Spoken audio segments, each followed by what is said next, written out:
Okay, STM32, hard and fast. Here is STM32CubeMX. I'm going to type in my microcontroller's little numbers.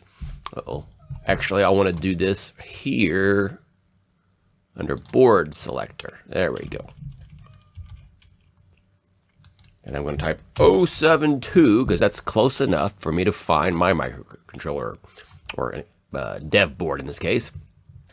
And we're going to click on it down here, and then we're going to click Start Project here. I always select No for the initial peripherals. You may have a different experience. In the Project Manager folder, I'm going to call this project Setup 2. Why not? And the location's already configured. We have to make sure we select Toolchain IDE CMake.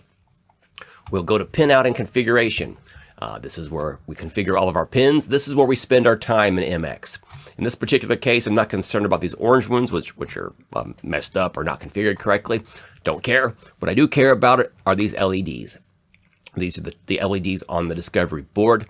We're good to go. They're green. Let's go generate code.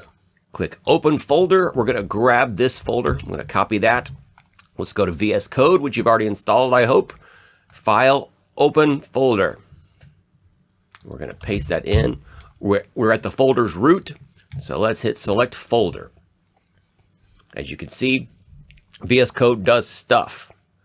Do you trust this author? Yeah, sure.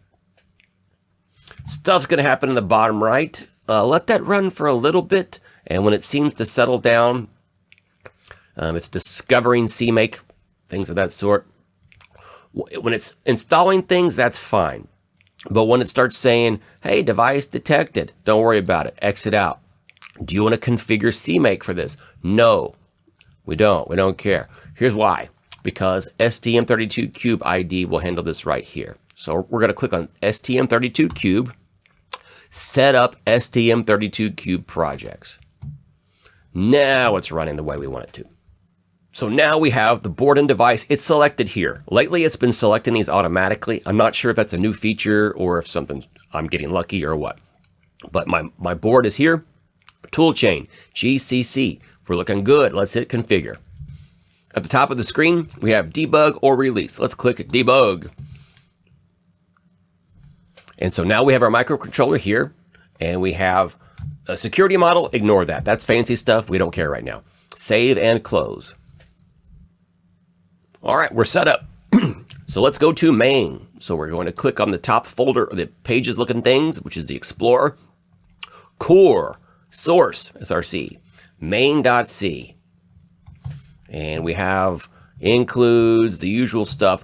It's important to know that CubeMX has installed all the configuration registers down here. We don't care about that, but it's nice they did it for us. So thank you, MX. In the main while loop, at the very bottom, we're going to go ahead and toggle an LED. Let's go with how GPIO underscore toggle pin. You can see it right here. Let's go and click on that. Now, which LED do we want to toggle? Let's see. How about not the blue one? The blue one's already toggled. Let's go with the red one. So that would be PC6. So, actually, it's LD6. Hang on. Let me read.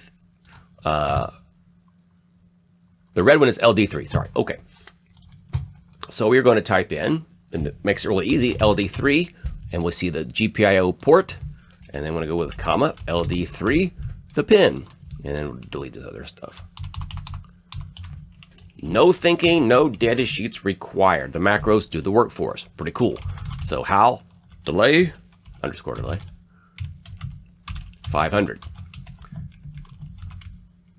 And hit save. Very important. In the bottom right, it says, do you want to install more stuff from Microsoft? No, you don't. We already have IntelliSense. We don't need more. They cause conflicts. Bad things happen. Debugger. We want to create a launch.json file. And we're going to click on that and on the launch.json file. In this case, I'm using an ST link built into the discovery board.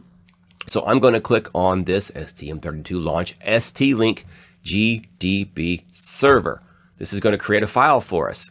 What's inside this file? Who cares? There are fancy configurations we can do here someday.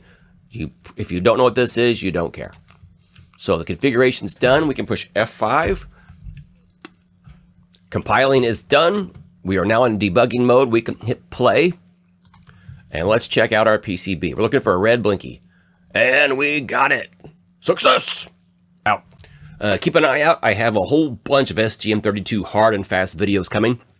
The idea is to waste 0 seconds of your time and get you through all the basics very quickly. It's not going to cover every microcontroller thing, not even close, but it will get you started.